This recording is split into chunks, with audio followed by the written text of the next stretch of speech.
વ્રત કે ઉપવાસ માટે ચટપટી ટેસ્ટી એવી શક્કરિયાની નવી વાનગી માત્ર 10 મિનિટમાં રેડી થશે અને ખૂબ જ ટેસ્ટી એવી ડિટેલ રેસિપી મેં ટાઇટલ પાસે આપેલી છે.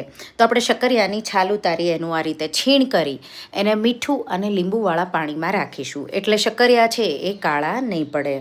હવે શિંગદાણાને આપણે શેકી લેશું ક્રિસ્પી થાય ત્યાં સુધી, પછી એને ઠંડા કરી એની છાલ ઉતારી લઈશું અને આ રીતે શક્કરિયાના છીણને મીઠાવાળા પાણીમાંથી આ રીતે નીચોવી કાઢી લઈશું. હવે કડાઈમાં તેલ, એમાં જીરું ઉમેરી દઈશું, લીલા મરચાં, મીઠો લીમડો, આદું પણ તમે ઉમેરી શકો અને એમાં શક્કરિયાનું છીણ ઉમેરી અને એને એકદમ સારી રીતે મિક્સ કરી સાતળી લઈશું. આ રીતે 2 મિનિટ જેવું ઢાંકીને થવા દઈશું. પછી આપણે એમાં મીઠું અને પાછું એને ઢાંકી થવા દઈશું. ત્યાં સુધીમાં શક્કરિયાનું છીણ સોફ્ટ થઈ જશે. આ રીતે શક્કરિયાનું છીણ સોફ્ટ થઈ જાય એટલે જે તમે ઉપવાસમાં મસાલા ખાતા હોય એ ઉમેરી દેવાનું. અધકચરા વાટેલા શિંગદાણા ઉમેરી દેશું, મિક્સ કરી પાછું ઢાંકી 1-2 મિનિટ જેવું થવા દેવાનું.